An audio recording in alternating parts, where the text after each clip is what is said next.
Olá, olá, olá, meus queridos estudantes da Educação para Jovens e Adultos. Sejam bem-vindos a mais uma aula de matemática. Eu sou o professor Luan Bezerra Dutra e estamos aqui hoje para darmos continuidade aos nossos estudos. Vamos lá? Pessoal, hoje a gente vai estar fazendo a correção da nossa atividade de fixação de número 2. Essa atividade de fixação de número 2 é referente à unidade 1 do módulo 1 do primeiro semestre da segunda etapa, que é o ensino fundamental. Então vamos lá? A gente começa falando sobre a atividade 1.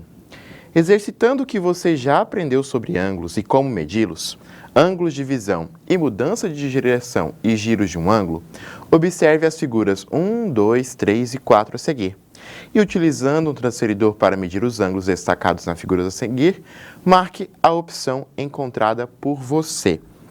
Aqui a gente não tem um transferidor para nos auxiliar, mas a gente consegue fazer uma associação entre os valores dos ângulos, né?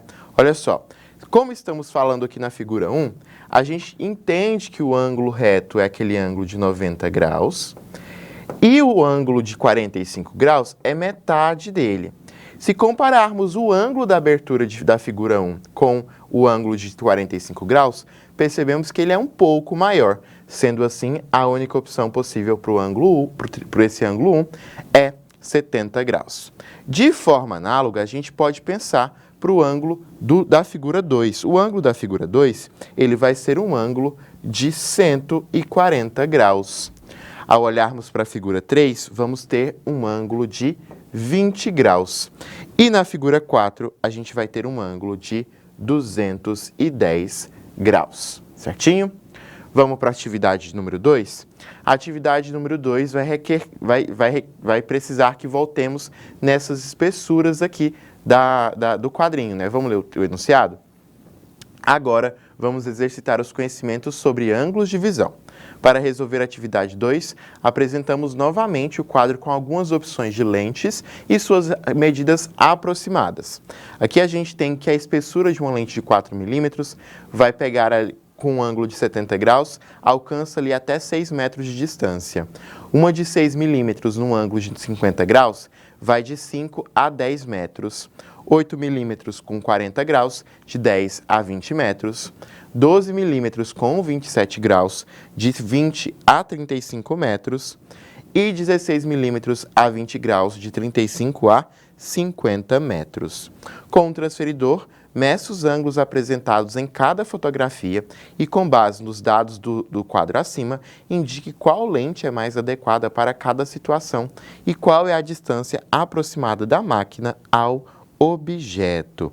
Pois bem, se a gente olhar para a primeira situação, a gente vai ter aqui as medidas, os pontos de referência A e B e a distância. Quando olhamos para o ângulo que é formado pelo ângulo de visão da câmera, ao medir com o transferidor, a gente vai chegar que esse ângulo mede 30 graus.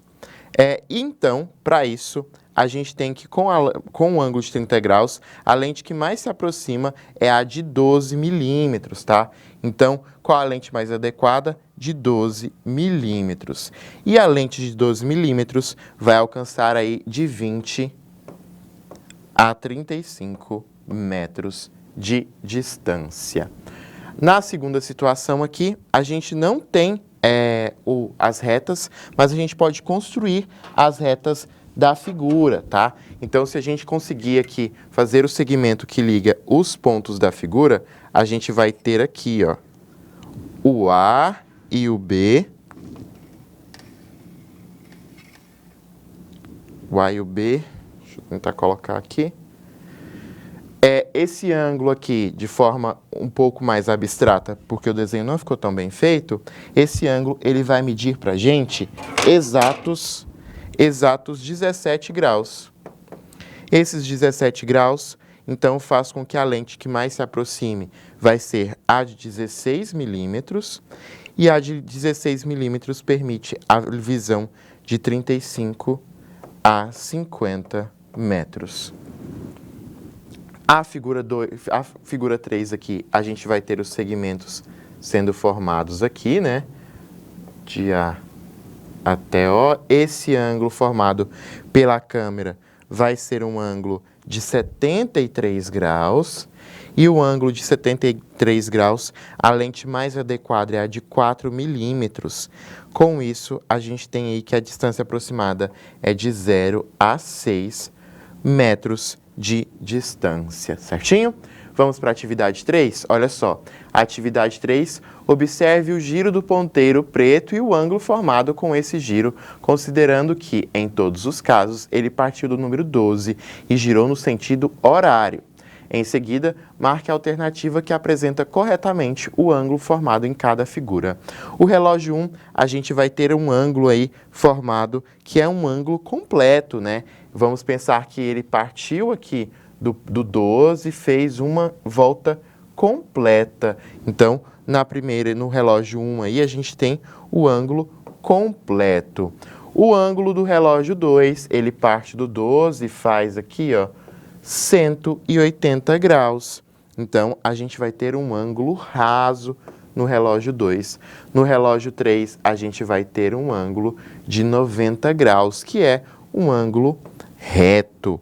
No relógio 4, a gente vai ter, então, um ângulo que é maior que 180 e menor que 360, que é o ângulo obtuso. Ângulo obtuso. Depois, no relógio 5, a gente vai ter um ângulo que é menor que 90 graus, que é um ângulo agudo, certinho? Com isso, a gente completou a atividade 3. E para a gente finalizar, a atividade 4 diz o seguinte: a figura a seguir mostra as mudanças de direção que um automóvel fez da saída até o ponto de chegada. As mudanças de direção que formam ângulos agudos estão representados pelos vértices. Bem, ângulos agudos são aqueles menores que 90 graus. Se prestarmos atenção nas direções aqui, o ângulo que foi feito no ponto A é um ângulo agudo, ele seguiu viagem, o ângulo B não é agudo, seguiu viagem, ângulo C também não, o D é um ângulo reto, E é um ângulo reto, F é um ângulo reto e G também é um ângulo agudo.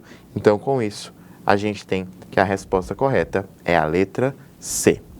Pessoal, com isso, a gente encerra a nossa correção. Espero que vocês tenham aprendido um pouquinho, verificado o gabarito de vocês. A gente se vê no nosso próximo encontro. Até lá. Tchau, tchau.